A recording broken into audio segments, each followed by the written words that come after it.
ସମସ୍ତ ତାହାଙ୍କ ପବିତ୍ରଙ୍କ ପକ୍ଷରେ ପରିତ୍ରାଣ ସାଧନ କରିଅଛି। ଏ ବାକ୍ୟ ଦେଇ ପ୍ରଭୁ ସମସ୍ତଙ୍କୁ ଆଶୀର୍ବାଦ କରନ୍ତୁ। ଆସନ୍ତୁ ସର୍ବପ୍ରଥମେ ସେ ମହାନ ପରମେଶ୍ୱରଙ୍କୁ ଧନ୍ୟବାଦ ଦେବା ନିମନ୍ତେ ଗୋଟିଏ ଗୀତ ଗାନ କରିବା। ହିନ୍ଦୀ ଗୀତ ଗୋଟିଏ, तेरी स्तुति प्रशंसा हो, तेरी हर पल महिमा हो। ଏଇ ଗୀତ ଗାନ କରିକି ପ୍ରଭୁଙ୍କର ମହିମା କରିଯିବା, ଗୌରବ କରିଯିବା ଆଉ ପ୍ରଶଂସା କରିବା। କାରଣ ଏଇ ଦିନ ଆମମାନଙ୍କୁ ପ୍ରଭୁ ଦେଖିବାର ସୁଯୋଗ ଦେଇଅଛନ୍ତି। ତାଙ୍କର ଅନୁଗ୍ରହ ଦ୍ୱାରା ଆମମାନେ ପାଇଅଛୁ, ଦେଖିଅଛୁ। ତେଣୁକରି ସମସ୍ତେ ନିଜ ନିଜ ସ୍ଥାନରେ କରତାଳ ଦଉଥିବା ଆଉ ବସିକି ମଧ୍ୟ ଗୁଞ୍ଚିବା ନାହିଁ, ଆଉ ନିଜ ନିଜ ସ୍ଥାନରେ ରହି କରତାଳ ଦେଇ ପ୍ରଭୁଙ୍କର ମହିମା କରିଯିବା। ଆସନ୍ତୁ ସମସ୍ତେ ଜାଣିଥିବା ଗୀତ ଗୋଟିଏ ଗାଇ ପ୍ରଭୁଙ୍କର ମହିମା କରିବା। तेरी स्तुति प्रशंसा हो, तेरी हर पल महिमा हो।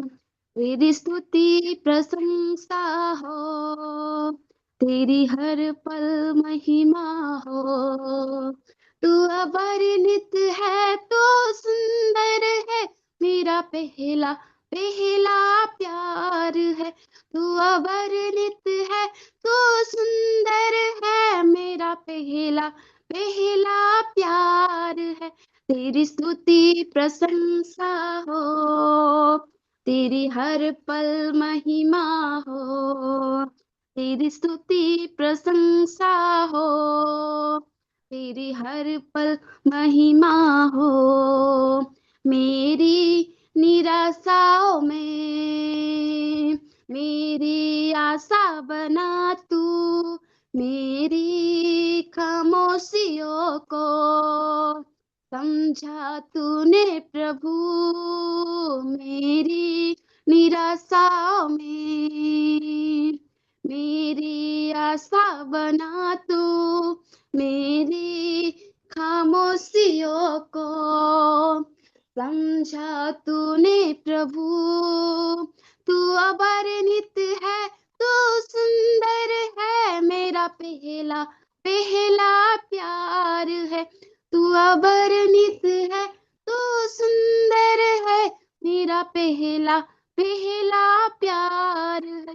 तेरी स्तुति प्रशंसा हो, तेरी हर पल महिमा हो।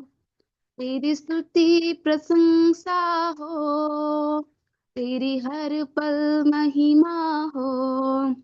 दिल की गहराइयों में बसता तू ही यीशु, तेरी इच्छाओं को मैं पूरा करता चलूं। दिल की गहराइयों में बसता तू ही यीशु, तेरी इच्छाओं को मैं पूरा करता चलूं।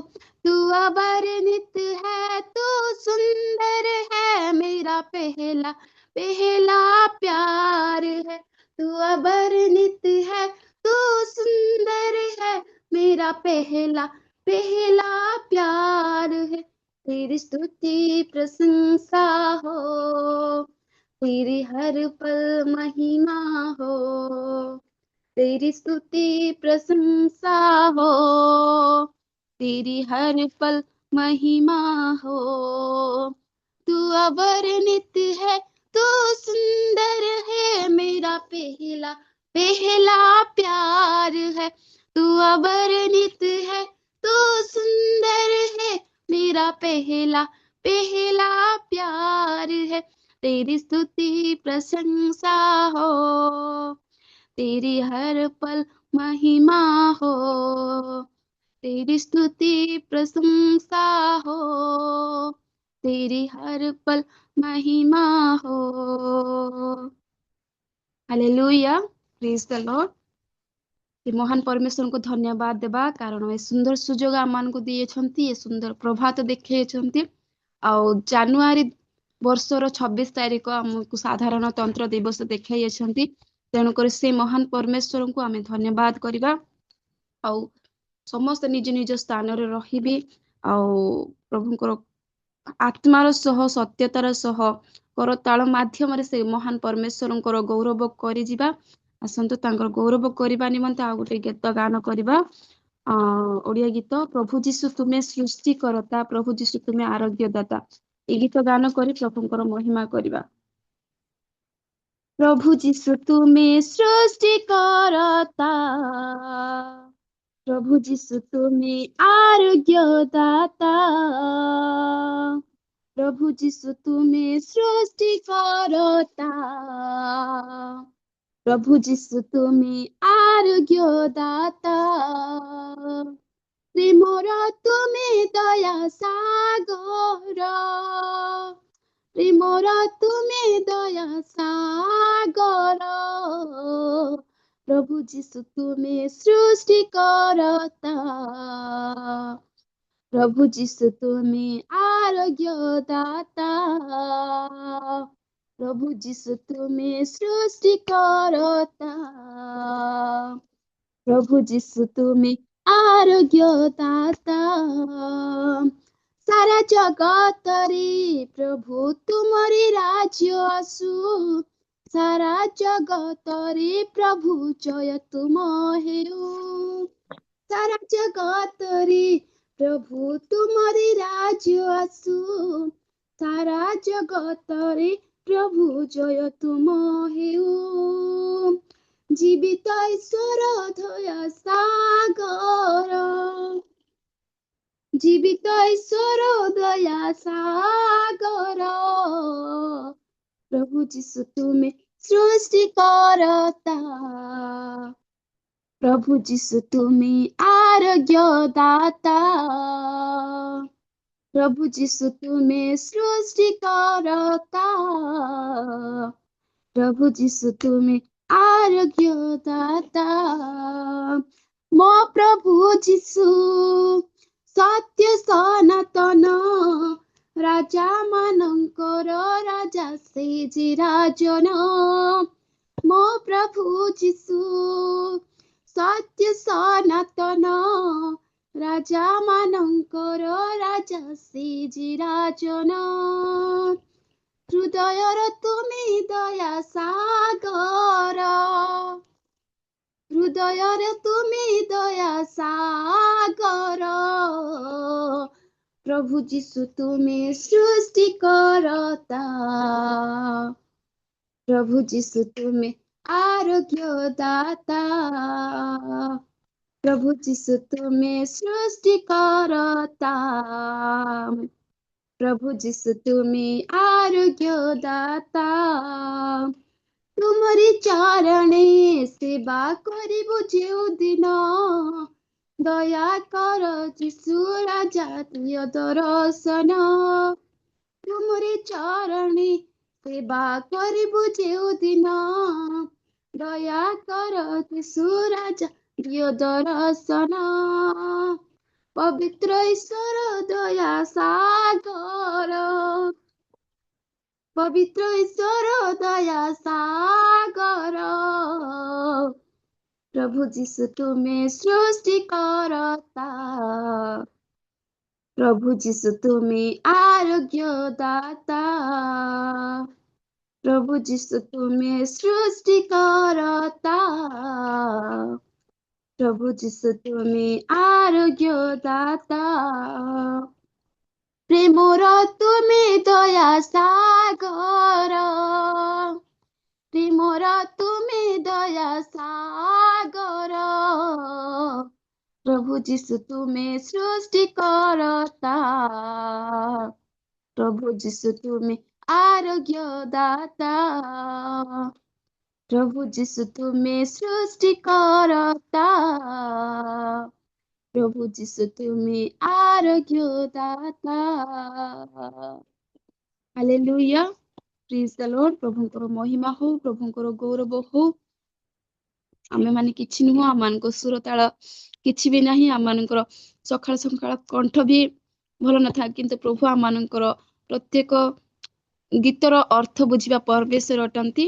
ଆଉ ଆମେ ମାନେ ସମସ୍ତେ ଗୀତ ଯଦି ଆମେ ଆମମାନଙ୍କର ସୁର ତାଳ ଯଦି ହଉନାହିଁ, ପ୍ରଭୁ ଆମମାନଙ୍କର ଗୋଟିଏ ଗୋଟିଏ ଶବ୍ଦକୁ ଜାଣିବା ପରମେଶ୍ୱର ଅଟନ୍ତି। ତେଣୁକରି ଆମେ ସମସ୍ତେ ଗୀତ ଗାଉଥିବା, ସେ ମହାନ ପରମେଶ୍ୱରଙ୍କୁ ଧନ୍ୟବାଦ ଦଉଥିବା।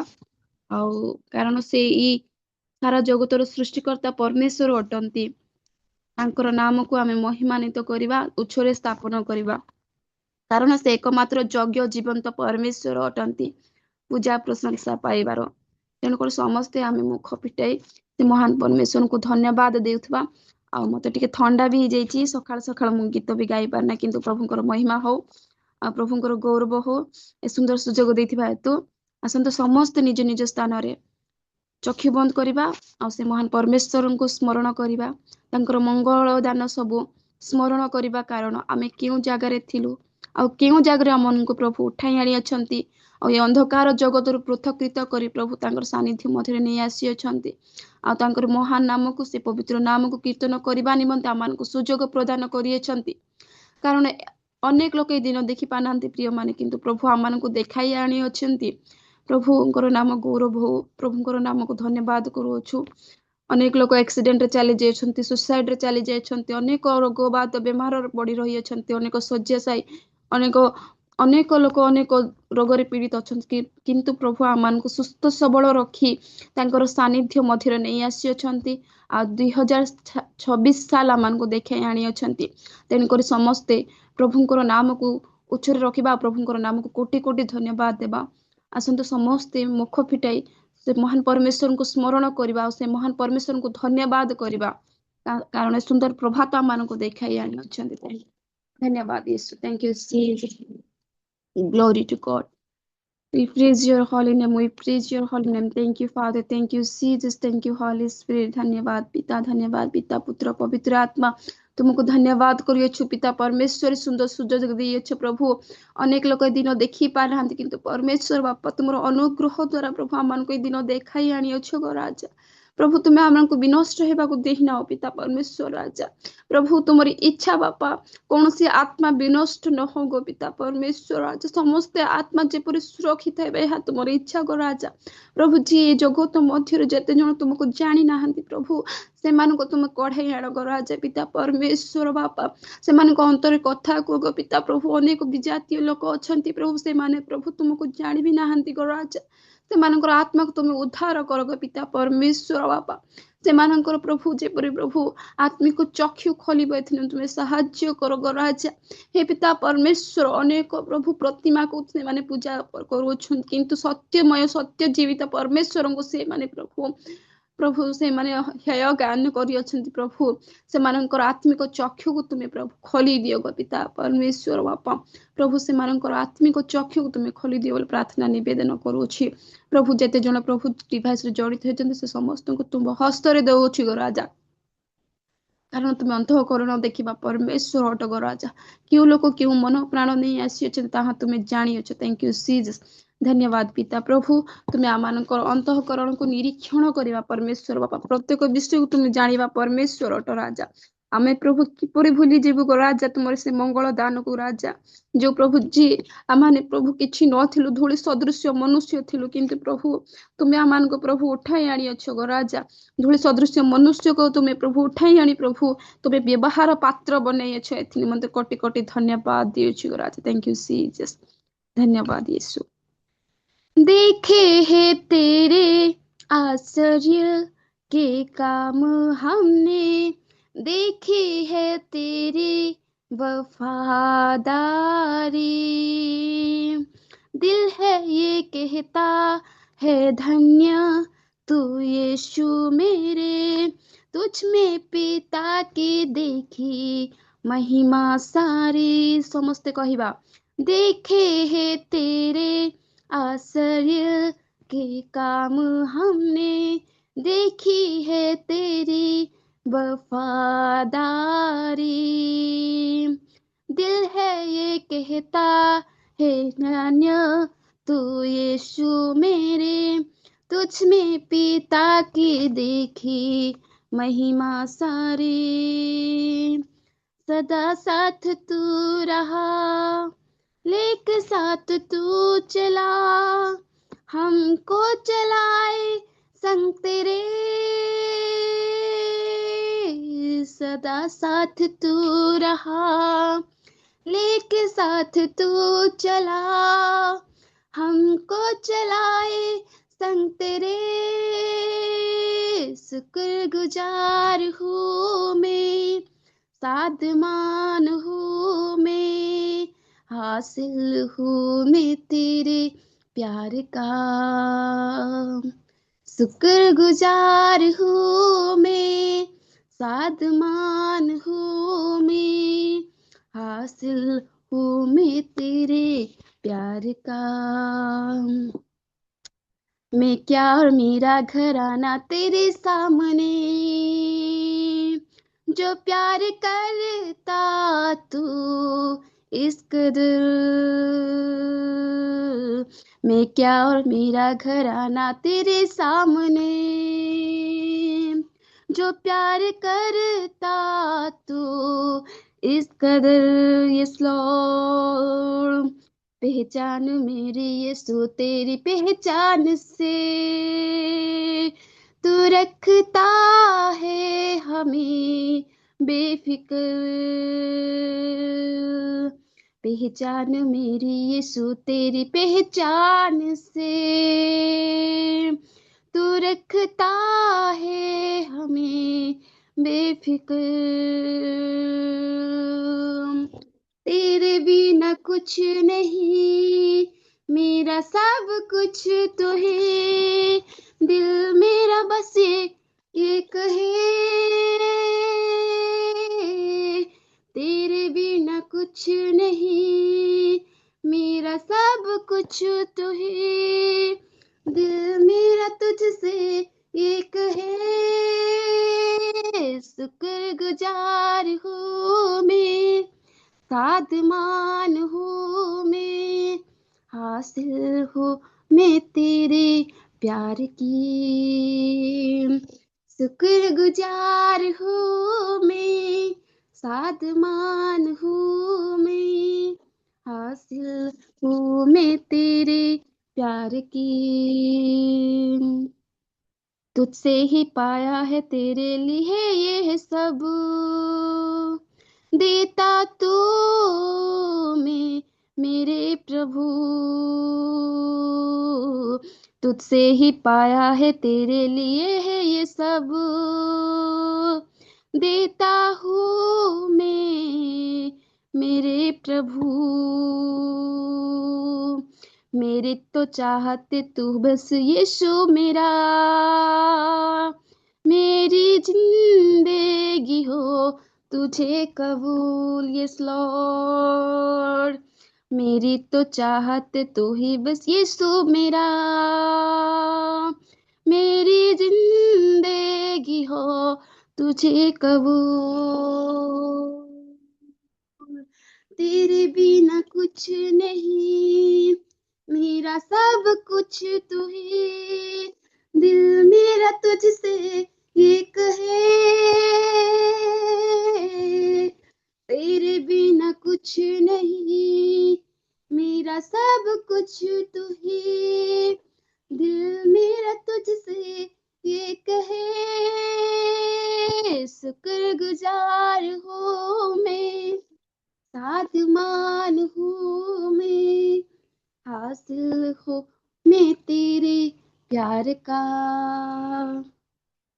शुक्रगुजार हूँ मैं, साधमान हूँ मैं, हासिल हो मैं तेरे प्यार का। यस लॉर्ड, शुक्रगुजार हूँ मैं यीशुआ, साधमान हूँ मैं, हासिल हो मैं तेरे प्यार का। धन्यवाद यीशु, थैंक यू जीसस। प्रभु प्रभु जी आम कौन दे प्रभु तुमरी प्रभु धन्यवाद करि परमेश्वर बापा। आम पाखरे किछि नाही गो पिता परमेश्वर बापा। आम प्रभु दबा तुमको किछि नाही गो राजा। आम हृदय तुमको देउछु गो पिता परमेश्वर राजा। आम हृदय को तुम ग्रहण कर गो पिता प्रभु। आम प्रभु आम पाखरे किछि नाही गो राजा पिता परमेश्वर बापा। प्रभु तुम्हें आम अंतर आस, तुम्हें आम अंतर बास कर। धन्यवाद यीशु, धन्यवाद पवित्र आत्मा, धन्यवाद ईश्वर परमेश्वर बापा। Thank you, Jesus. Glory to God, glory to God, glory to God. We praise your holy name, we praise your holy name. କାରଣ ତୁମେ ଏକମାତ୍ର ସତ୍ୟ ଜୀବିତ ଈଶ୍ୱର ପ୍ରଭୁ ପୂଜା ପ୍ରଶଂସା ପାଇର ଆମେ ତୁମ ଠାରେ ନତମସ୍ତକ ହଉଛୁ ଗୋ ରାଜା ଆପଣ ସମସ୍ତ ବିଷୟକୁ ସମର୍ପଣ କରୁଅଛୁ ଗୋ ରାଜା ଆମମାନେ କିଛି ନାହୁଁ ଗୋ ରାଜା ତୁମ ବିନା ବୃଥା ଅଟୁ ଗୋ ପିତା ପ୍ରଭୁ ଏ ଜଗତ ମଧ୍ୟରେ ପ୍ରଭୁ ତୁମ ବିନା ଆମେ ବୃଥା ଅଟୁ ଯଦି ତୁମେ ଆମମାନଙ୍କର ଜୀବନରେ ନାହୁଁ ଗୋ ରାଜା ଆମେ ପ୍ରଭୁ ସମସ୍ତ ବିଷୟ ପ୍ରଭୁ ବୃଥା ଅଟେ ଗୋ ରାଜା ପିତା ପରମେଶ୍ୱର ତୁମେ ସାହାଯ୍ୟ କର ପବିତ୍ର ଆତ୍ମା ଏ ଜଗତ ମଧ୍ୟରେ ଚାଲିବା ରୂପେ ତୁମେ ଆମମାନଙ୍କୁ ପରିଚାଳନା କର ବୋଲି ପ୍ରାର୍ଥନା ନିବେଦନ କରୁଅଛି ଗୋ ରାଜା ଏତେବେଳେ ପ୍ରଭୁ ଯେତେ ଜଣ ଏ ଡିଭାଇସରେ ଜଡ଼ିତ ହେଇଛନ୍ତି ସମସ୍ତଙ୍କୁ ତୁମ ହସ୍ତରେ ଦେ ଥ୍ୟାଙ୍କ ୟୁ ଜିଜସ୍ ପ୍ରଭୁ ତୁମେ ସମସ୍ତଙ୍କର ଦେଇ ତୁମେ ଗୌରବାନ୍ୱିତ ହୁଅ ଗୋ ରାଜା କାରଣ ତୁମେ ମନୁଷ୍ୟକୁ ପ୍ରଭୁ ତୁମେ ଗୌରବ କରିବା ନିମନ୍ତେ ତୁମେ ସୃଷ୍ଟି କରିଅଛ ଗୋ ପିତା ପରମେଶ୍ୱର ପ୍ରତ୍ୟେକ ମଣିଷ ଯେପରି ପ୍ରଭୁ ଯୀଶୁ ବାପା ଆପଣ ମୁଖ ଦ୍ୱାରା ତୁମର ପ୍ରଶଂସା କରିପାରିବେ ତୁମେ ସାହାଯ୍ୟ କର ପବିତ୍ର ଆତ୍ମା ତୁମେ ସତ୍ୟମୟ ଆତ୍ମା ପ୍ରଭୁ ତୁମେ ଆମମାନଙ୍କୁ କଢାଇ ନିଅ ବୋଲି ପ୍ରାର୍ଥନା ନିବେଦନ କରୁଅଛି ଗୋ ରାଜା thank you Jesus glory to God thank you Father खाली हूँ भर दे मुझको है दुआ तुझसे है दुआ तुझसे कुछ भी मैं नहीं हूँ बिना तेरे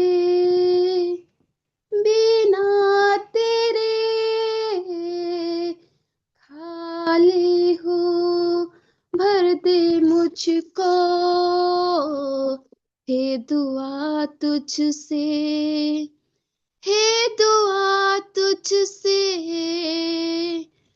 कुछ भी मैं नहीं हूँ बिना तेरे तो यीशु आ करो आराधना हाथों को अपने उठा कर तुझे दो महिमा तो यीशु आ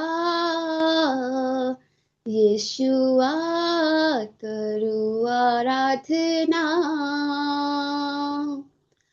हाथों को अपने उठाकर तुझे दो महिमा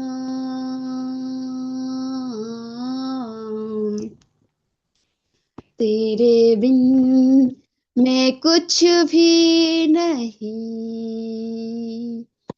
तेरे बिन मैं कुछ भी नहीं तेरे बिन मैं कुछ भी नहीं तेरे बिन मैं कुछ भी नहीं है खुदावन यीशु तेरे बिन मैं कुछ भी नहीं तो यीशु आ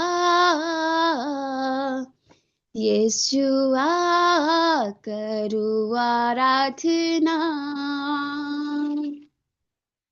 हाथों को अपने उठाकर तुझे दो महिमा यस लॉर्ड तो यीशु आ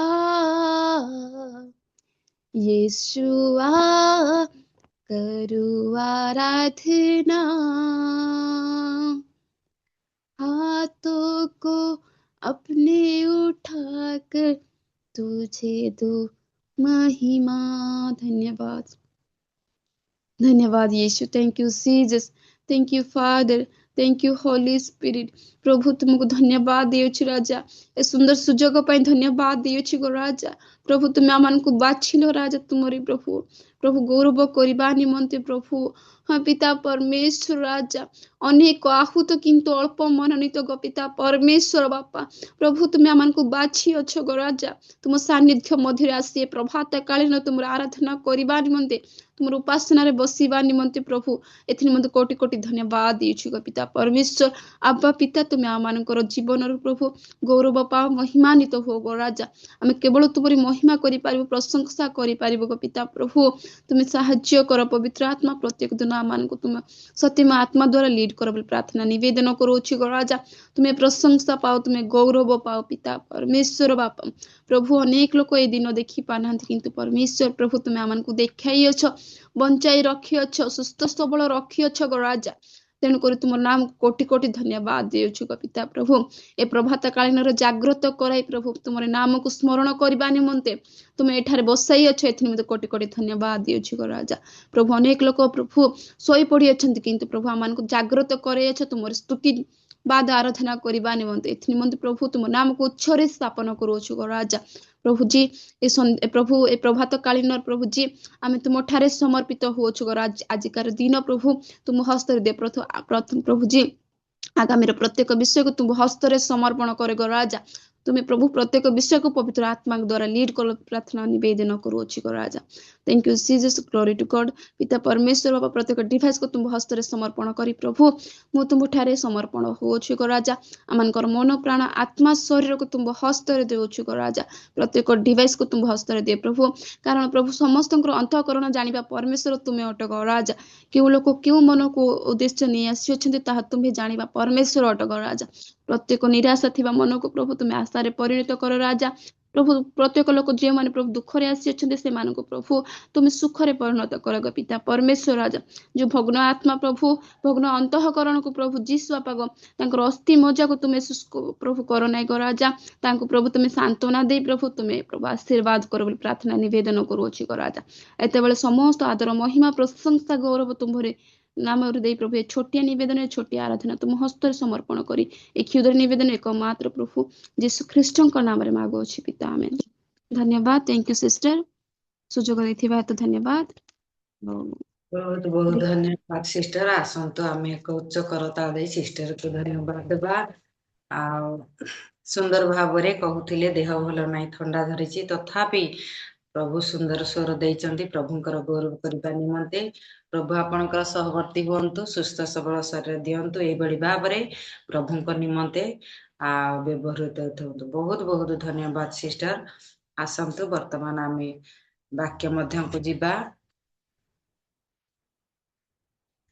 आम मध्य अछंती आमर प्रभुंकर दास ललित हियाल आज्ञा प्रभु जीशु ख्रीष्टଙ୍କ नाम रे आ स्वागत जनाए गोटे वाक्य पढ़ी आज्ञा को आमे स्वागत करिबा द्वितीय तिमोथी 4:17 पदरे एही प्रकार लिखा जाए किंतु प्रभु मोहर सफक्य होई मते बलवान कले पुणी मु सिंह मुखरु रक्षा पाइली जेपरी मो द्वारा सुसमाचार संपूर्ण रूपे प्रचारित होई पारे ओ विजाति समस्ते ताहा श्रवण करि पारंती आमेन वर्तमान आपणकर समय आज्ञा आपण वाक्य दे प्रत्येक को पढ़ाई नियंतु प्रेज द लॉर्ड आज्ञा नमस्कार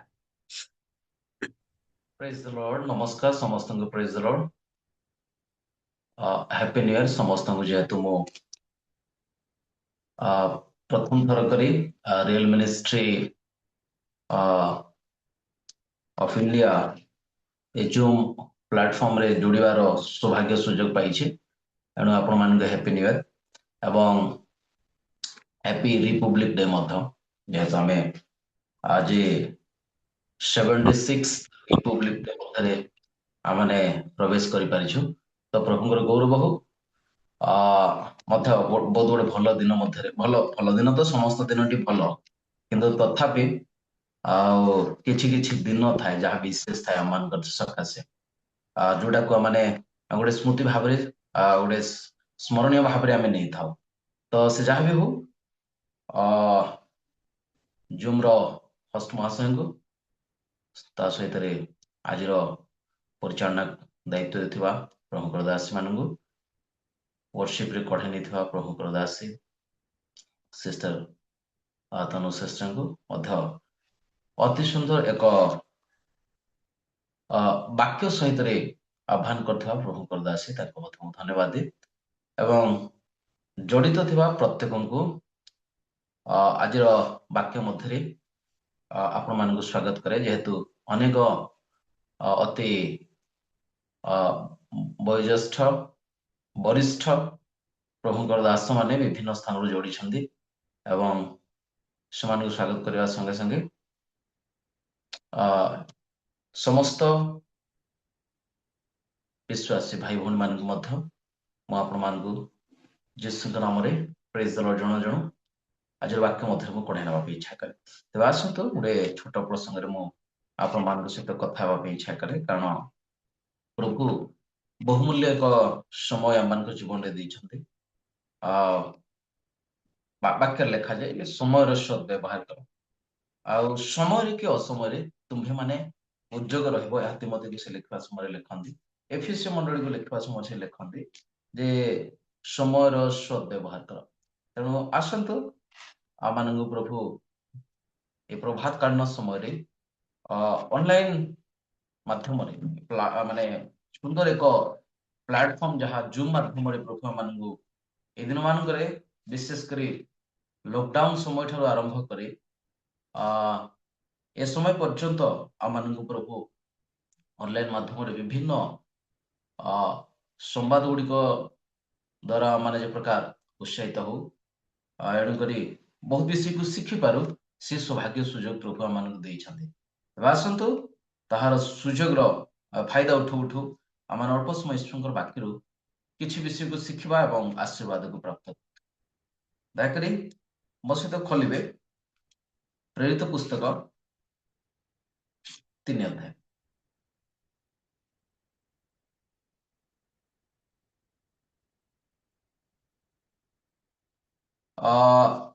ଆପଣମାନେ ମାଇଣ୍ଡ କରିବେ ନାହିଁ ଏଠି ବେଶୀ ଥଣ୍ଡା ହୁଏ ତେଣୁକରି ମୁଁ ଟୋପି ପିନ୍ଧିକି ହିଁ ପ୍ରଚାର କରିବି ଆଉ ଆପଣ ଅଲଗା ପ୍ରକାର ଭାବିବେ ନାହିଁ କାରଣ ଯେହେତୁ ବହୁତ ଥଣ୍ଡା ମୁଁ ଏଠି ପ୍ରାୟ ଲୋକଙ୍କୁ ବ୍ୟକ୍ତିମାନଙ୍କୁ ଜାଣେ ନାହିଁ ମାତ୍ର ଆମର ରେଭରେଣ୍ଡ ଜେ.କେ. ଛିଞ୍ଚାନେ ସାର୍ ଅଛନ୍ତି ତାଙ୍କୁ ହିଁ ମୁଁ ଜାଣିଛି ପ୍ରେଜ ସାର୍ ଆଉ ସେ ଭଲ କରି ଜାଣିଛନ୍ତି ଏଠି ବହୁତ ଥଣ୍ଡା ହୁଏ। ଦଶମନ୍ତପୁର ଅଞ୍ଚଳର କିର୍ଟେଶ ନାମ ଗୋଟେ ଗାଁରେ ରହିକି ପାଳକ ଭାବରେ ମୁଁ ଏଠି ସେବା କରୁଛି। ତ ଏଠି ଗୋଟେ ଛୋଟ ନଦୀ ମଧ୍ୟ ଯାଉଛି ତଳେ ତ ବହୁତ ଥଣ୍ଡା ଏଠି ତେଣୁକରି ବାଧ୍ୟ ହେଇକି ମୁଁ ସ୍ୱେଟର ଆଉ ଟୋପି ଫପି ଲଗେଇକିରି ବସିଛି ତ ଆପଣମାନେ କିଛି ଭାବିବେନି ଦୟାକରି ପଢନ୍ତୁ ମୋ ସହିତ ପ୍ରେରିତ ପୁସ୍ତକ ତାର 3 ଅଧ୍ୟାୟ 1 ଏବଂ 2 ପଦ।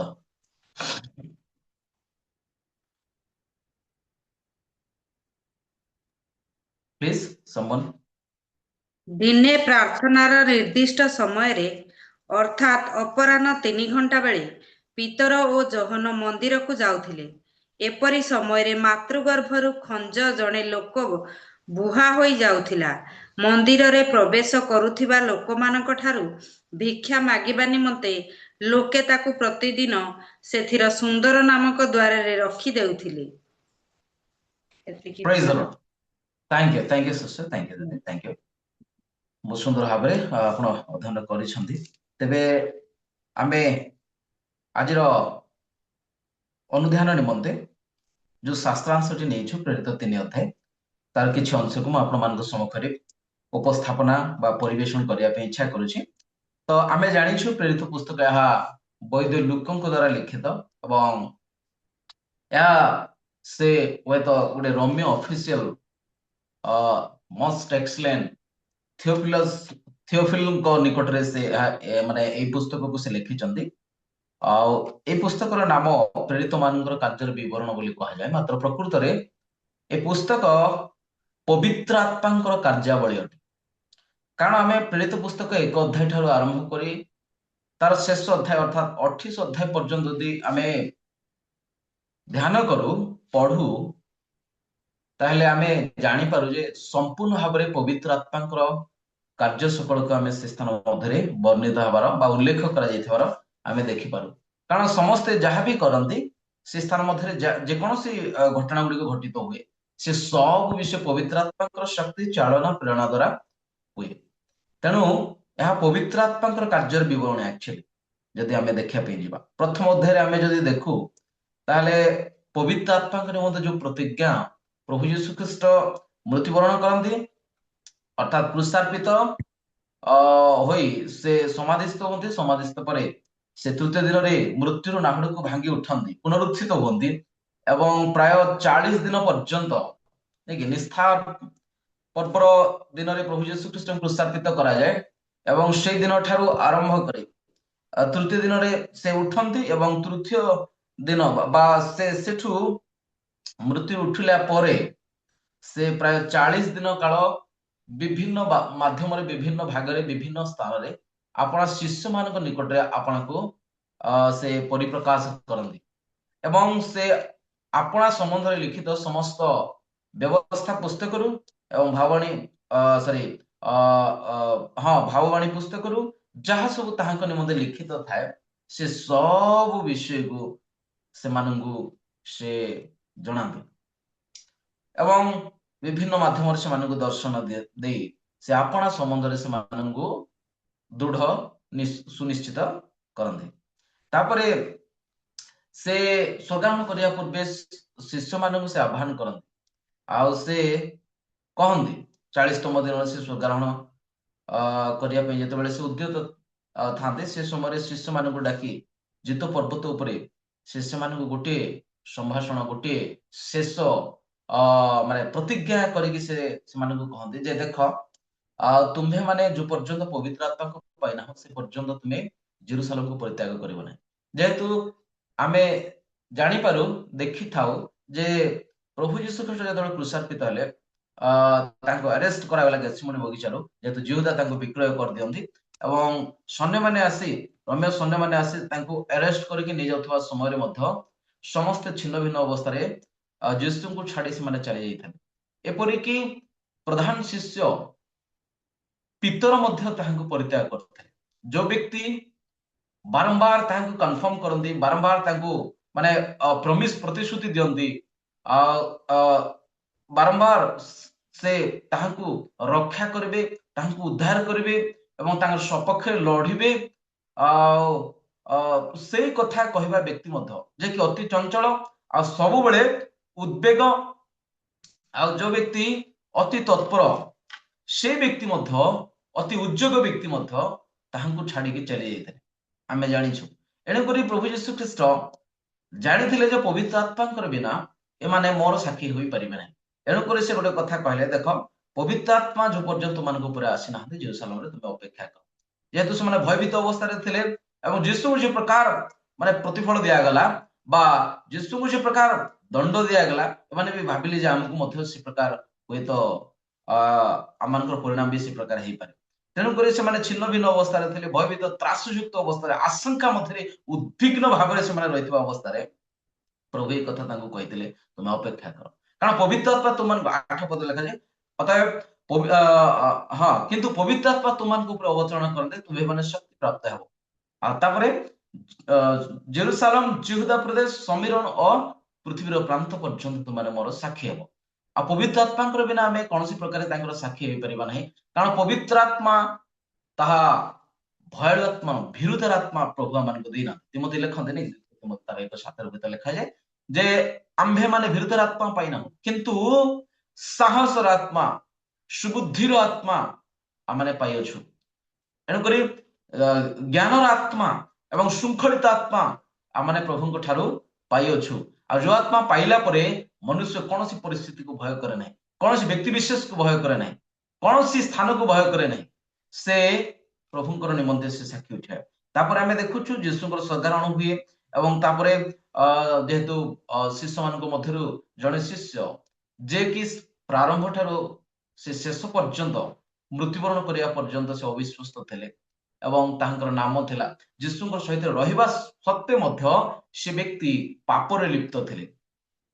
ସେ ବ୍ୟକ୍ତି ହେଉଛନ୍ତି ଜିହୁଦା ଇସ୍କାରିୟତୀ।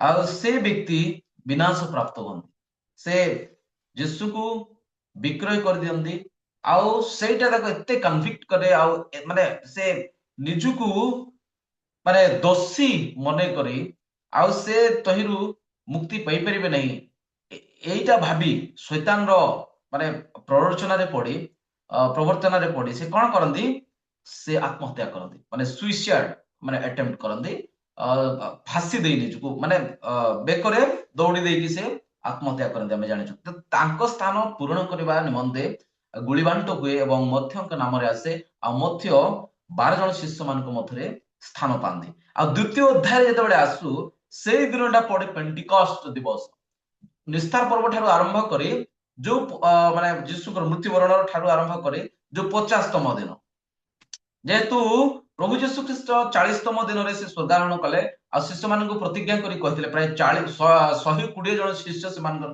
ମାନେ ସେମାନେ ଥିଲେ ଆଉ ଶିଷ୍ୟମାନଙ୍କୁ ସେ ପ୍ରତିଜ୍ଞା କରି କହିଥିଲେ ଦେଖ ତମେ ପବିତ୍ର ଆତ୍ମା ପ୍ରାପ୍ତ ହେବ ତେଣୁ ଅପେକ୍ଷା କର ମାତ୍ର କେବେ ସେମାନଙ୍କ ଉପରେ ପବିତ୍ର ଆତ୍ମା ଆସିବେ ଆଉ ଆନୁଷ୍ଠାନିକ ଭାବରେ ସେମାନଙ୍କ ଉପରେ ବା ସେମାନଙ୍କର ଭିତରେ ପବିତ୍ରାତ୍ମା ସେମାନେ ପ୍ରାପ୍ତ ହେବେ ପବିତ୍ର ଆତ୍ମାରେ ପରିପୂର୍ଣ୍ଣ ହେବେ ସେ କଥା ତାଙ୍କୁ କୁହାଯାଇ ନଥିଲା ଏଣୁକରି ସେମାନେ ମାର୍କ ଯୋହନ ନାମକ ଜଣେ ଶିଷ୍ୟଙ୍କ ଘରର ଛାତ ଉପରେ ସେମାନେ ସମ୍ପୂର୍ଣ୍ଣ ଦ୍ୱାର ଝରକା ସବୁ ଅବରୋଧ କରି ଆବଦ୍ଧ ଭାବରେ ସେ ସ୍ଥାନରେ ସେମାନେ ସେ ସମୟ ପର୍ଯ୍ୟନ୍ତ ଭୟଭୀତ ଥିଲେ ଆଉ ସେମାନେ ଆଉ ସେଦିନ ବହୁତ ଚତୁଃପାର୍ଶ୍ୱରେ ଗହଳି ଥିଲା ଆଉ ବିଭିନ୍ନ ପ୍ରଦେଶରୁ ଅନେକ ଜିହୁଦୀ ମାନେ ପେଣ୍ଟିକସ୍ ଦିବସ ଯାହା ଜିହୁଦୀ ମାନଙ୍କର ଏକ ପର୍ବ ଅଟେ ସେ ପର୍ବକୁ ପାଳନ କରିବା ନିମନ୍ତେ ବିଭିନ୍ନ ସ୍ଥାନରୁ ସଂଗୃହୀତ ହୋଇଥିଲେ ଆଉ ସେଦିନ ସେମାନେ ଗୁପ୍ତ ଭାବରେ ଗୁପ୍ତ କଠରେ ଗୋପନରେ ସେମାନେ ରହିଥିଲେ ଆଉ ସେମାନେ ଜାଣିନଥିଲେ କେବେ ସେମାନଙ୍କ ଉପରେ ପବିତ୍ର ଆତ୍ମା ଅବତରଣ କରିବେ ମାତ୍ର ପ୍ରାୟ 10 ଦିନ ଗତ ହୁଅନ୍ତେ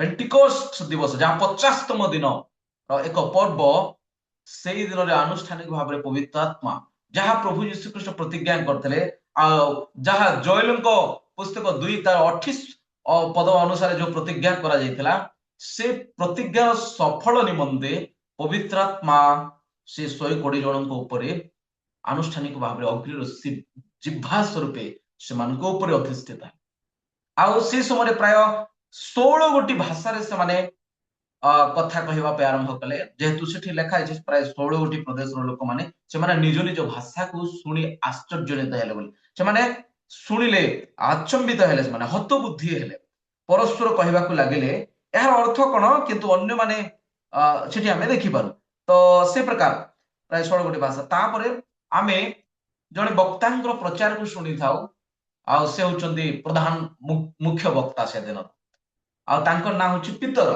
ଆଉ ଏ ପିତର ଏ ପ୍ରକାର ଗୋଟେ ପ୍ରଚାର କଲେ ଯୋଉ ପ୍ରଚାରକୁ ଶୁଣିଲା ପରେ ସମସ୍ତେ ଆଶ୍ଚର୍ଯ୍ୟ ହେଇଗଲେ ଆଉ କହିଲେ ଏମାନେ ତ କେଉଟ ମାନେ ଏଙ୍କର କୌଣସି ବୁଦ୍ଧି ନାହିଁ ଏମାନଙ୍କର ପାଖରେ କୌଣସି କ୍ୱାଲିଫିକେସନ ନାହିଁ ଏମାନଙ୍କର କୌଣସି ଯୋଗ୍ୟତା ନାହିଁ ତଥାପି ଏତେ ସୁନ୍ଦର ଏତେ ଭୟଙ୍କର ଭାବରେ ସେ ପ୍ରଚାର କରୁଛନ୍ତି ଲୋକମାନେ ଆଶ୍ଚର୍ଯ୍ୟ ହେଲେ ଆଉ ସେଇ ପ୍ରକାର ପ୍ରଚାର କରିବା ସମୟରେ ଲୋକମାନଙ୍କର ହୃଦୟ ପୁଣି ବିଦୀର୍ଣ୍ଣ ହେଇଗଲା ଯାହା 37 ପଦରେ ଲେଖାଯାଏ ପୁଣି ସେମାନେ ପିତର ଅବଶିଷ୍ଟ ପୀଡ଼ିତ ମାନଙ୍କୁ କହିଲେ ଭାଇ ମାନେ ଆମ୍ଭେ ମାନେ କଣ କରିବା ପ୍ରିୟମାନଙ୍କୁ କହିବା ପାଇଁ ଚାହେଁ ଏ ପ୍ରକାର ତାପରେ ଆମେ ଦେଖୁଛୁ ଯେ ସେମାନେ କଣ କରନ୍ତି ଯେ ମନ ପରିବର୍ତ୍ତନ କରନ୍ତି ଏବଂ ନିଜ ନିଜ ପାପ କ୍ଷମା ନିମନ୍ତେ ପ୍ରତ୍ୟେକ ଜଣ ଯୀଶୁ ଖ୍ରୀଷ୍ଟଙ୍କ ନାମରେ ବାପ୍ତିଜିତ ହୁଅନ୍ତି ଏବଂ ତାପରେ ସେମାନଙ୍କୁ ପବିତ୍ରାତ୍ମା ପ୍ରଦାନ କରାଯାଏ ଆଉ ଦିନ ପ୍ରତିଦିନ ମଣ୍ଡଳୀରେ ସେଇ ଦିନ ପ୍ରାୟ ପିତରଙ୍କ ପ୍ରଚାର ଶୁଣି 300 ଅର୍ଥାତ୍ 3000 ଲୋକ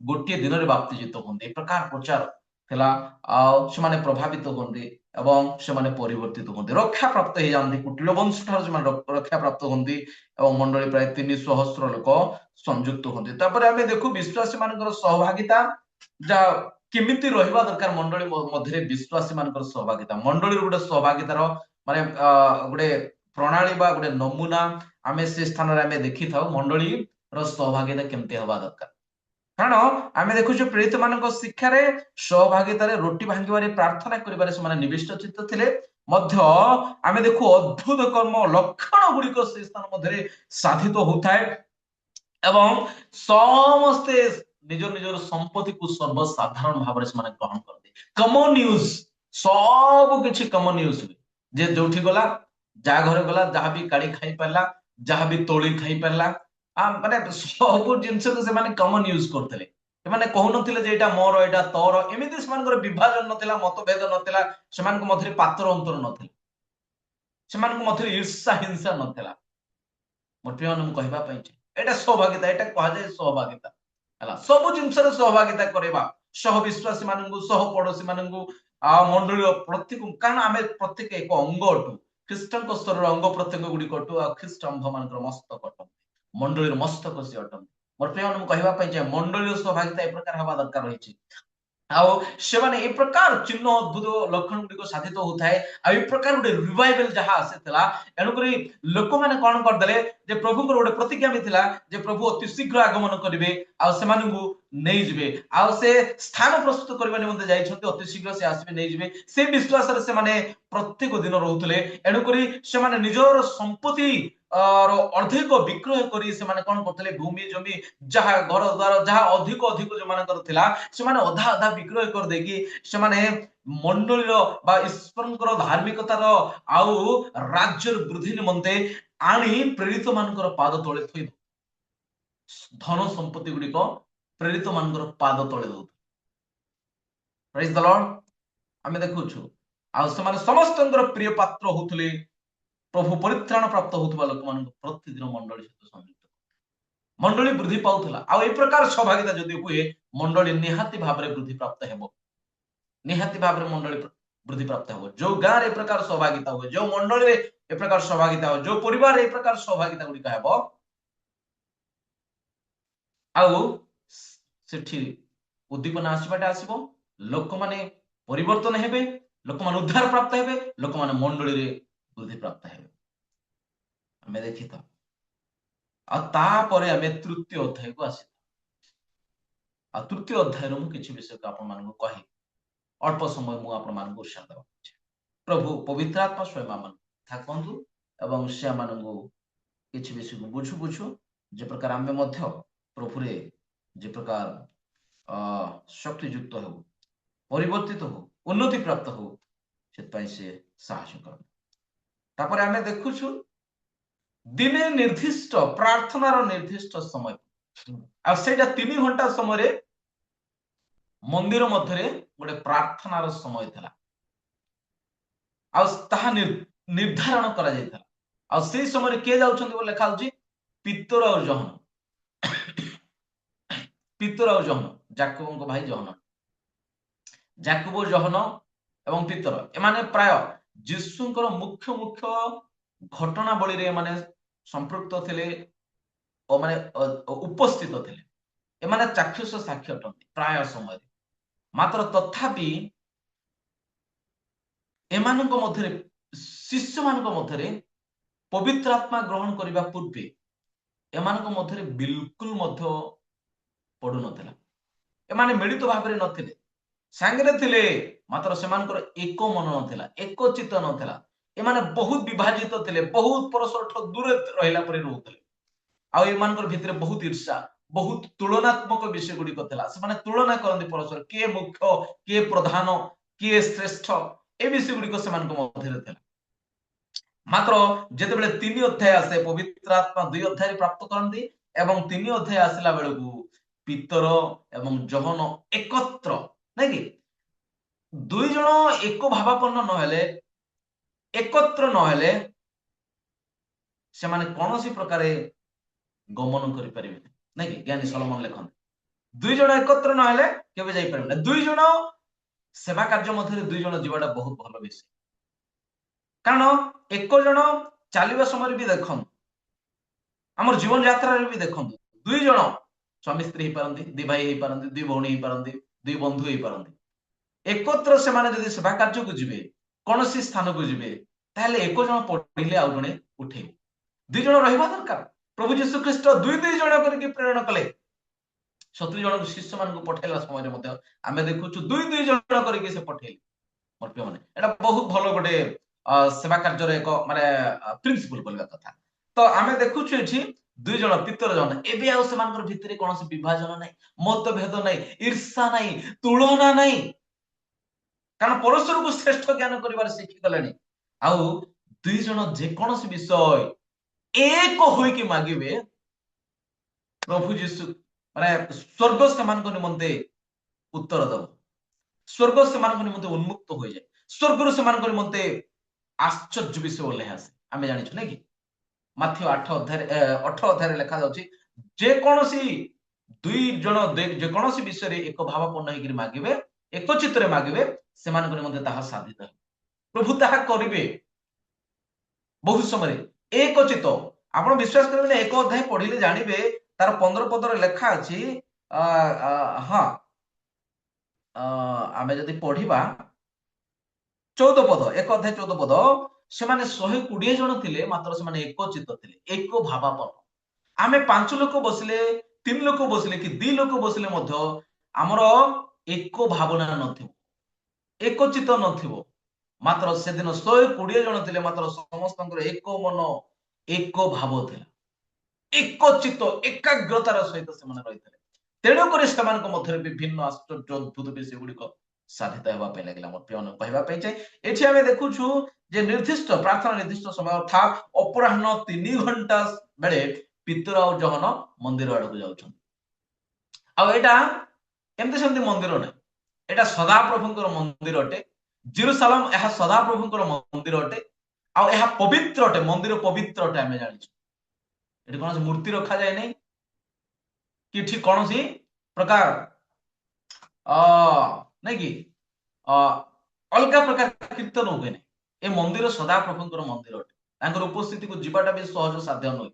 ଏ ମନ୍ଦିରକୁ ସେମାନେ ଯାଉଛନ୍ତି, ଆଉ ଯିବା ସମୟରେ ଆମେ ଦେଖୁଛୁ କଣ ହଉଛି, ଏପରି ସମୟରେ ଜଣେ ମାତୃ ଗର୍ଭରୁ ଖଞ୍ଜ ଜଣେ ଲୋକ ବୁହା ହୋଇଯାଉଥିଲା, ଆଉ ମନ୍ଦିର ପ୍ରବେଶ କରୁଥିବା ଲୋକମାନଙ୍କ ଠାରୁ ଭିକ୍ଷା ମାଗିବା ନିମନ୍ତେ ଲୋକେ ତାହାକୁ ପ୍ରତିଦିନ ସେଥିରେ ସୁନ୍ଦର ନାମକ ଦ୍ୱାରରେ ରଖି ଦଉଥିଲେ। ହେଲା, ସୁନ୍ଦର ନାମକ ଦ୍ୱାରରେ ପ୍ରତିଦିନ ତାକୁ ନେଇକି ରଖି ଦଉଥିଲେ। ହେଲା, ତାକୁ ବହିବା ପାଇଁ ବି ଜଣେ ରହୁଥିଲା, ତାକୁ ବହିକି ନେବା ପାଇଁ ସେ ଅନ୍ୟର ଆଶ୍ରୟ ମଧ୍ୟରେ ଅନ୍ୟ ଉପରେ ନିର୍ଭର କରିବା ପାଇଁ ପଡୁଥିଲା। ତାର ଜୀବନ ଜୀବିକା ଅନ୍ୟ ଉପରେ ନିର୍ଭର କରୁଥିଲା, ଏବଂ ଅନ୍ୟମାନଙ୍କ ଠାରୁ ସେ କିଛି ଆଶା କରୁଥିଲେ, ଅନ୍ୟମାନଙ୍କର ସହାୟତାରେ ଅନ୍ୟମାନଙ୍କ ନିକଟରେ ହାତ ପାତୁଥିଲେ, ଅନ୍ୟମାନଙ୍କର ଉପରେ ତାହା ସେ ସବୁବେଳେ ଆଉଜି ପଡୁଥିଲେ। ଏ ପ୍ରକାର ତାଙ୍କର ଜୀବନ ଥିଲା। ଆଉ ମାତୃଗର୍ଭରୁ ଜଣେ ଖଞ୍ଜ, ନାଇଁ କି ଆମେ ଦେଖୁଛୁ ଯେ ମାତୃଗର୍ଭରୁ ଅନ୍ଧ ଜଣେ ଥିଲା। ବ୍ୟକ୍ତି ମାନଙ୍କୁ ମଧ୍ୟ ଆମେ ବାଇବେଲରେ ଦେଖିଥାଉ, ସୁସମାଚାର ପୁସ୍ତକ ଗୁଡିକରେ ଆମେ ଯଦି ପଢୁ, ତାହେଲେ ତିମାଏ ନାମକ ସରି ବାର୍ଥିମୟ ମଧ୍ୟ, ଏ ମଧ୍ୟ ଜନ୍ମରୁ ଅନ୍ଧ, ନାଇଁ କି ଜହନ ତାର 9 ଅଧ୍ୟାୟରେ ଆଉ ଜଣେ ଅନ୍ଧକୁ ଆମେ ଦେଖିଥାଉ, ସେ ମଧ୍ୟ ଜନ୍ମରୁ ଅନ୍ଧ। ଜନ୍ମରୁ କେତେ ଲୋକ ଖଞ୍ଜ, ଜନ୍ମରୁ କେତେ ଲୋକ କୁବ୍ଜା ହେଇଥାନ୍ତି, ଜନ୍ମରୁ କେତେ ଲୋକ ରୋଗରେ ଜନ୍ମ ହୁଅନ୍ତି, ନାଇଁ କି ସମସ୍ୟା, ଏଟା ସମସ୍ୟା ଅଟେ। ଆଉ ଏମାନେ ବିକଳାଙ୍ଗ ଅବସ୍ଥାରେ ଯେହେତୁ ଥାନ୍ତି, ଅନ୍ୟ ଉପରେ ନିର୍ଭର କରିବା ପାଇଁ ପଡିଥାଏ ସେମାନଙ୍କର ଜୀବନ। ଏ ମଧ୍ୟ ସେ ପ୍ରକାର ଥିଲା।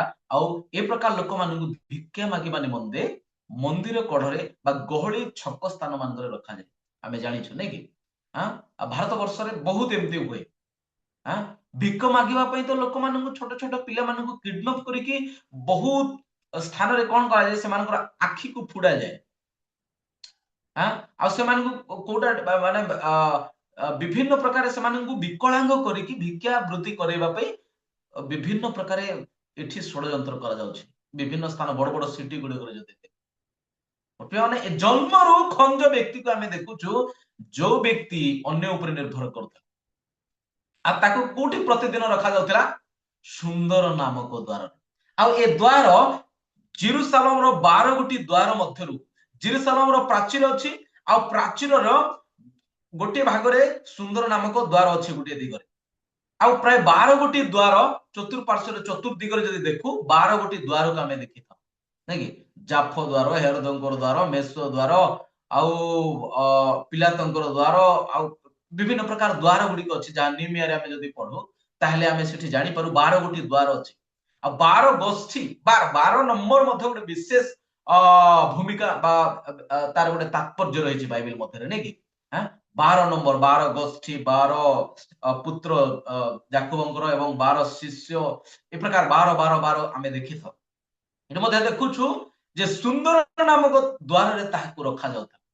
ହେଲା, କାରଣ ଆମେ ଦେଖୁ ସେମାନେ ହୁଏତ କେବେ କଳ୍ପନା କରିନଥିବେ, ଭାବି ନଥିବେ, ଜାଣିନଥିବେ, ସେମାନେ କେବଳ ଭିକ୍ଷାବୃତ୍ତି କରିବା ନିମନ୍ତେ ସେ ଯେ ପ୍ରକାର କିଛି ପାଇବ ଲୋକମାନଙ୍କ ଠାରୁ ବଞ୍ଚିବ ଏଇ ଆଶାରେ ସେମାନେ ନେଇକି ରଖି ଯାଉଥିଲେ। ମାତ୍ର ଏତିକି ମନେ ରଖନ୍ତୁ, ଆପଣ ପ୍ରଭୁଙ୍କର ମନ୍ଦିରର ପ୍ରାଚୀର ପାଖରେ ରହିଲେ ମଧ୍ୟ ଆପଣ ଆଶୀଷିତ ହେବେ। ଭିତରେ ତ ଆଶୀର୍ବାଦ ଅଛି, ଆପଣ ପ୍ରାଙ୍ଗଣରେ ଏବଂ ପ୍ରାଚୀରର ବାହାରେ, ପ୍ରାଚୀରର ପାଖାପାଖି ରହିଲେ ମଧ୍ୟ ଆପଣ ଆଶୀର୍ବାଦ ଯୁକ୍ତ ନିହାତି ଭାବରେ ହେବେ। କାରଣ ଆମେ ଦେଖୁଛୁ ଯେ ଏ ବ୍ୟକ୍ତି ପ୍ରତିଦିନ ସେଠି ରଖାଯାଉଥିଲା, ଆଉ କେତେ କାଳ ପର୍ଯ୍ୟନ୍ତ ସେ ସ୍ଥାନରେ ଅଛି କାହାକୁ ଜଣା। ସରି, ମୁଁ ଆଉ କିଛି କେତେ ସମୟ କହିବି, ଦୟାକରି କାଇଣ୍ଡଲି ଟିକେ ହଷ୍ଟ ମାସେ ହାଇଲାଇଟ୍ କରିବେ। ଆଉ 5 ମିନିଟ୍ କୁହନ୍ତୁ ଆଜ୍ଞା।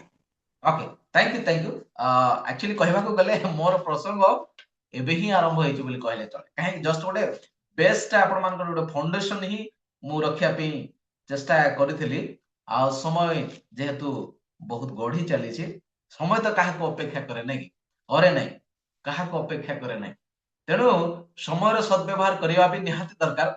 ମୁଁ କହୁ କେତେଟା ବିଷୟ କହିଲି ସତ କଥା, ମାତ୍ର ପ୍ରସଙ୍ଗରେ ଏବେ ହିଁ ପ୍ରବେଶ କରିଛି। ଯଦି ସମୟ ନ ହୁଏ ଆଗାମୀ ଦୃଢ କରେ ଆପଣମାନଙ୍କୁ ଭଲ ଲାଗିଲେ ସମୟ ସୁଯୋଗ ଦେଇପାରନ୍ତି, ଆଉ ଯଦି ନ ଦିଅନ୍ତି ତାହେଲେ ବି ଜାଣିବା କଥା ଯେ ଭଲ ଲାଗେ, ଯେ ଯାହା ବି ହଉ। ଓକେ, ତ ଏ ସ୍ଥାନ ମଧ୍ୟରେ ଆମେ ଦେଖୁଛୁ ଯେ ସେ ବ୍ୟକ୍ତି ସୁନ୍ଦର ନାମକ ଦ୍ୱାରରେ ଅଛି। ଆଉ ସୁନ୍ଦର ନାମକ ଦ୍ୱାରରେ ଗଲେ ଲୋକ କେମିତି ହୁଅନ୍ତି? ସୁନ୍ଦର ନାମକ ଦ୍ୱାର ପାଖରେ ଗଲେ ସୁନ୍ଦର ହେଇଯିବାର ସ୍ୱାଭାବିକ। ଯୋଉମାନେ ସୁନ୍ଦର ନାମକ ଦ୍ୱାର ପାଖରେ ଅଛନ୍ତି ସେମାନେ ସମସ୍ତେ ସୁନ୍ଦର ହେଇଯିବେ। ହେଲା, ଆଉ ଗୋଟେ ଦ୍ୱାର ବି ଅଛି, ଉତ୍ତର ଦିଗରେ ଗୋଟେ ଦ୍ୱାର ଅଛି, ସେଟା ଗୋବର ଦ୍ୱାର। ଯେହେତୁ ଦମେଶକ ଦ୍ୱାର ବି ଗୋଟେ ଅଛି, ଆଉ ଗୋଟେ କଣ ଗୋବର ଦ୍ୱାର ବି ଗୋଟେ ଅଛି। ଆପଣ ଯଦି ପଢିବେ ସେଠି ଲେଖା ହେଇଛି ଗୋବର ଦ୍ୱାର, ବୋଲେ ସେଇ ପାଖରେ କଣ ଗୋବର ଯାକ ଫିଙ୍ଗା ଯାଉଥିଲା। ଏମିତି ବି ଥାଏ, କାଚରା ଅଳିଆ ଯାକ ଫିଙ୍ଗି ଦିଅନ୍ତି ଗୋଟେ ଗୋଟେ କଡରେ, ଗୋଟେ ଗୋଟେ ପାଖରେ। ମାତ୍ର ନାହିଁ, ସେ ପାଖରେ ନାହିଁ, ସେ ପାଖରେ ଥିଲେ ଅଳିଆ ମଇଳା ଗନ୍ଧିଆ ହେଇକି ରହିଥାନ୍ତା ବୋଧେ। ମାତ୍ର ଆକୁ କୋଉଠି ରଖାଯାଉଛି? ସୁନ୍ଦର ନାମକ ଦ୍ୱାର ପାଖରେ। ଆଉ ଯୋଉ ବ୍ୟକ୍ତି ସୁନ୍ଦର ନାମକ ଦ୍ୱାରରେ ଅଛି ସେ ଅଟୋମେଟିକାଲି ସେ ଆପେ ଆପେ ସୁନ୍ଦର ହେଇଯିବ। ସମୟ କ୍ରମେ ସେ ସୁନ୍ଦର ହେବାଟା ହେବ, ଗୋଟେ ଏମିତି ଗୋଟେ ସମୟ ଆସିବ ସେ ସୁନ୍ଦର ହେବ, କାରଣ ସେ ଅପେକ୍ଷାରେ ରହିଛି ଆଜି ପର୍ଯ୍ୟନ୍ତ। ଆଉ ହଠାତ୍ ଆମେ ଦେଖୁଛୁ ଗୋଟେ ଦିନ ଏମିତି ଆସିଲା, ପିତର ଯୋହନ ଯେତେବେଳେ ଯାଉଛନ୍ତି, ଆଉ ସେ ଏକାଗ୍ରତାର ସହିତ ଆଶାରେ ଏକ ଦୃଷ୍ଟିରେ ତାହାଙ୍କ ଆଡକୁ ଚାହିଁକି ରହିଥିଲା, କିଛି ପାଇବା ଆଶାରେ ଚାହିଁକି ରହିଥିଲା। ଆଉ ସେ କଣ ପାଇଁ ଚାହିଁଥିଲା? ସେ ସାଂସାରିକ ବିଷୟ, ପାର୍ଥିବ ବିଷୟ ନିମନ୍ତେ ତାହାଙ୍କ ଉପରେ ଚାହିଁଥିଲା ଯେ କିଛି ଅର୍ଥ ପାଇଯିବ, ହୁଏତ କିଛି ସୁନା କି ରୂପା କେହି ତ କିଛି ଖଣ୍ଡେ ଦେଇ ପାରନ୍ତି, ଏଇ ଆଶାରେ ସେମାନଙ୍କ ଉପରେ ସେ ଚାହିଁକି ରହିଥିଲା। ହେଲେ ପ୍ରଭୁଙ୍କର ଦାସ ମାନଙ୍କ ପାଖରେ ଆଉ କୋଉ ଟଙ୍କା, କୋଉ ସୁନା ରୂପା ହୀରା ମଣି ମାଣିକ ଥିବ କୁହନ୍ତୁ? ପ୍ରଭୁଙ୍କର ଦାସ ମାନଙ୍କ ପାଖରେ କିଛି ନଥାଏ। ଯାହା ବି ଥାଏ ସେଟା ଆକ୍ଚୁଆଲି କମନ ୟୁଜ ପାଇଁ ଥାଏ। ପାଳକଙ୍କ ଘରେ ଆପଣ ଯିବେ ଯାହା ବି ୟୁଜ କରିପାରିବେ, ନାଇଁ କି? କିଛି ବାରଣ ନଥାଏ, ନିଷେଧ ନଥାଏ। ସେଇ ପ୍ରକାର ଶିଷ୍ୟ ମାନଙ୍କର ପାଦ ତଳେ ଅନେକ ଧନ ସମ୍ପତ୍ତି ଆଣି ଦଉଥିବା ସତ୍ତ୍ୱରେ ମଧ୍ୟ ସେମାନେ କହୁଛନ୍ତି ଆମର ପାଖରେ କିଛି ନାହିଁ। ଗୋଟିଏ ବିଷୟ ଆମର ପାଖରେ ଅଛି, ଯୀଶୁଙ୍କ ନାମରେ ତୁମେ କୁଦା ମାରି ଚାଲ। Praise the Lord, hallelujah. ସେଦିନ ତାଙ୍କର ଜୀବନ ବଦଳି ଯାଇଥିଲା, ହାଲେଲୁୟା। ତାଙ୍କର ଜୀବନ ସମ୍ପୂର୍ଣ୍ଣ ବଦଳି ଯାଇଥିଲା, ତାଙ୍କର ପରିଚୟ ବଦଳି ଯାଇଥିଲା ସେଦିନ, କାରଣ ସେ ସୁନ୍ଦର ନାମକ ଦ୍ୱାରରେ ଅଛନ୍ତି। ଯୋଉମାନେ ସୁନ୍ଦର ନାମକ ଦ୍ୱାର ପାଖକୁ ଯିବେ ସେମାନେ ସମ୍ପୂର୍ଣ୍ଣ ସୁନ୍ଦରତାକୁ ପ୍ରାପ୍ତ କରି ଆସିବେ। ଆଉ ମଣ୍ଡଳୀ ମଧ୍ୟ ଗୋଟେ ବିୟୁଟି ପାର୍ଲର ପରେ, ସୁନ୍ଦର ହେବା ପାଇଁ ଲୋକ କୋଉଠି ଯାଆନ୍ତି? ବିୟୁଟି ପାର୍ଲରକୁ ଯାଆନ୍ତି, ନାଇଁ କି? ଆପଣଙ୍କର ବଡି ମସଲ୍ସ ଗୁଡାକ ବନେଇବା ପାଇଁ, ସିକ୍ସ ପ୍ୟାକ୍ ବନେଇବା ପାଇଁ ଲୋକ କୋଉଠିକୁ ଯାଆନ୍ତି? ଫିଟ୍ ବଡି ଫିଟନେସ ଆଣିବା ପାଇଁ କୋଉଠିକୁ ଯାଆନ୍ତି? ଜିମ୍ କୁ ଯାଆନ୍ତି ଲୋକମାନେ, ନାଇଁ କି? ବିଭିନ୍ନ ସ୍ଥାନକୁ ଯାଆନ୍ତି। ମୋର ପ୍ରିୟମାନେ, ମୁଁ କହିବା ପାଇଁ ଚାହେଁ ବିୟୁଟି ପାର୍ଲର ପରି ମଣ୍ଡଳୀ ଅଟେ। ଆଉ ଯୋଉମାନେ ଖ୍ରୀଷ୍ଟ ମଣ୍ଡଳୀ ମଧ୍ୟରେ ପ୍ରବେଶ କରିବେ ସେମାନେ ସୁନ୍ଦର ହେଇଯିବେ। ସେମାନେ ହୁଏତ ଶାରୀରିକ ଭାବରେ ସୁନ୍ଦର ହେଇ ନ ପାରନ୍ତି, ମାତ୍ର ସେମାନେ ଆତ୍ମିକ ଭାବରେ, ସେମାନେ ଆନ୍ତରିକ ଭାବରେ, ହୃଦୟରେ ସେମାନେ ଅତି ସୌନ୍ଦର୍ଯ୍ୟରେ ପରିପୂର୍ଣ୍ଣ ହେଇଯିବେ। ସେମାନଙ୍କର ସୁନ୍ଦରତା ଦେଖାଯିବ, ସେମାନଙ୍କର କଥାବାର୍ତ୍ତା, ସେମାନଙ୍କର ଚାଲିଚଳନ, ସେମାନଙ୍କର ଜୀବନ ଶୈଳୀ, ସେମାନଙ୍କର ଶାଳୀନତା ସୌନ୍ଦର୍ଯ୍ୟରେ ପରିପୂର୍ଣ୍ଣ ହେଇଯିବ। ସେମାନଙ୍କର ବ୍ୟବହାର, ଚରିତ୍ର ସୌନ୍ଦର୍ଯ୍ୟରେ ପରିପୂର୍ଣ୍ଣ ହେଇଯିବ। ଲୋକମାନେ ପ୍ରଭାବିତ ହେବେ, ମନମୁଗ୍ଧ ହେଇଯିବେ, ଆକର୍ଷିତ ହେବେ, ପ୍ରଭାବିତ ହେବେ ସେମାନଙ୍କର ସୌନ୍ଦର୍ଯ୍ୟରେ, କାରଣ ସେମାନେ ଗୋଟେ ବିୟୁଟି ପାର୍ଲରକୁ ଆସିছে। ଗୋଟେ ବିୟୁଟି ପାର୍ଲର ପରି, ନାଇଁ କି?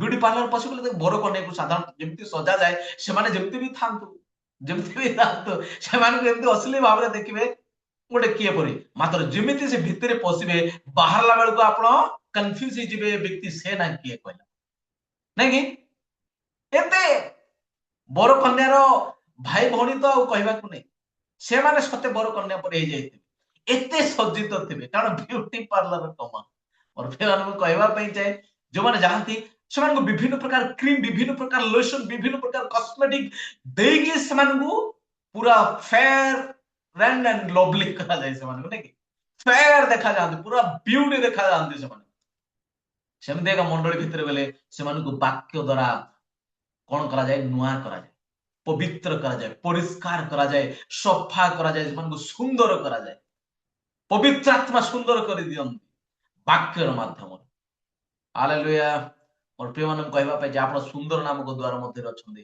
गोटे दिन संपूर्ण सुंदरता आप प्राप्त करेंगे कारण जो मंदिर पाखे अच्छे ख्रीष्ट ईश्वर पाखे अच्छे सुंदर हो प्रभु से सौंदर्य परिपूर्ण ऐश्वर्य विभूषित से गौरव आच्छादित से अटंती से ज्योति निवास परमेश्वर अटंती आपण पाखे अच्छे आप सुंदर प्राप्त हे आप सुंदरता को देखिए आप सुंदरता को प्राप्त करेंगे आमे देखु एस्टर ए प्रकार सुंदर देखा गले अक्षस परसंग सम्मुख अति आकर्षित से देखु देखु मन मुग्ध हो गले एवं जस्टी बढ़ाई देले अंतपुर को तांको आह्वान कले एवं तांको रानी भाव में बाछले मन्नत कले कहीं जानि छथि कारण 3 दिन रो फास्टिंग तांको ए प्रकार सुंदर रे परिणत करथिला आ कहबा को अवर्णित आश्चर्य अद्भुत विषयता मोर प्रिय माने एस्टर एते सुंदर आकर्षणीय देखा गले कहीं जानि छथि कारण 2 वर्ष काल अनेक कन्या मान को नहीं जेहेतु बस्ती से अग्राह्य कले राजांकर आह्वान को निमंत्रण को रक्षा कले नहीं तेणुक स्थान तिरस्कार करागला प्रत्याख्यान करागला एवं तांकर स्थान जड़े राणी हवा मनोनीत करबा निमंते आउ विभिन्न स्थान कन्या मान को निया जाई प्राय 2 वर्ष पर्यंत से कौन प्रस्तुत करा जाउथला विभिन्न प्रकार कॉस्मेटिक दे से 2 वर्ष पर्यंत सुंदर करी विभिन्न diet they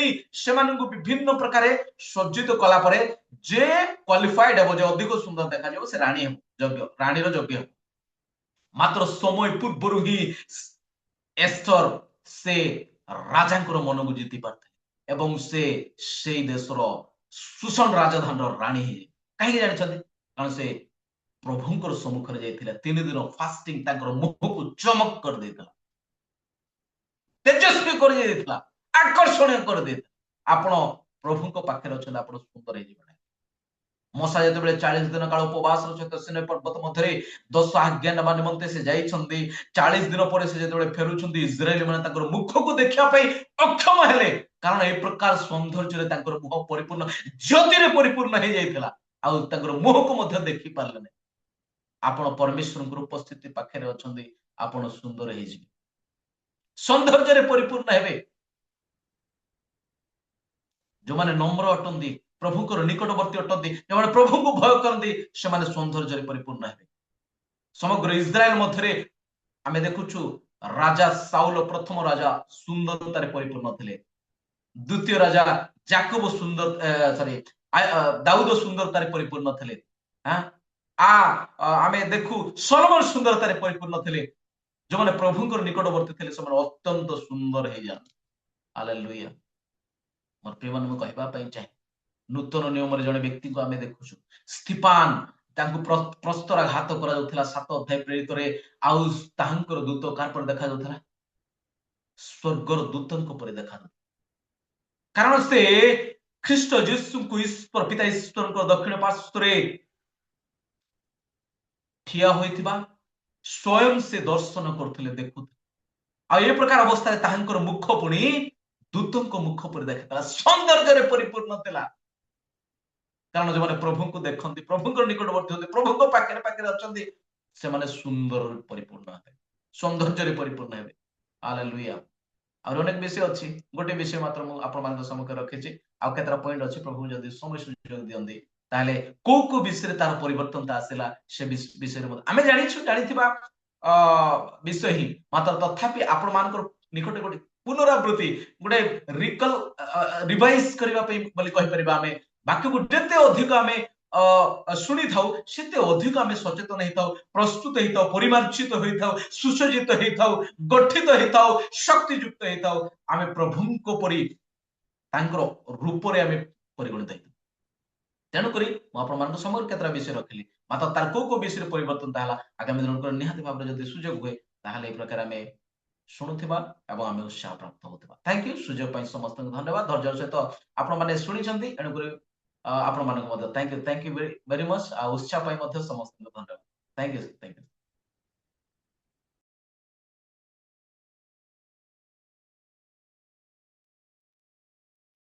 thank you sir, ଅତି ସୁନ୍ଦର ବାକ୍ୟ ପାଇଁ। ଆଉ ସିଷ୍ଟର ଟିକେ ଜାନୁଆରୀ 26 ପାଇଁ ସେ ସ୍କୁଲ ବାହାରୁଛନ୍ତି, ତେଣୁକରି ଆସନ୍ତୁ। ଏଇ ସମୟରେ ପ୍ରଭୁଙ୍କ ଦାସ ଅତି ସୁନ୍ଦର ବାକ୍ୟ ଦେଲେ, ଆପଣଙ୍କୁ ଧନ୍ୟବାଦ ଦଉଅଛୁ। ଆସନ୍ତୁ ସବୁ ବିଷୟ ନେଇ ଆମେ ମାନେ ପ୍ରାର୍ଥନା କରିବା। ଆମ ଗହଣରେ ଅଛନ୍ତି ପ୍ରାଇସ୍ ଦ ଲର୍ଡ ଦିଦି, ମୋର ଗୋଟେ ପ୍ରାର୍ଥନା ଅନୁରୋଧ ଅଛି।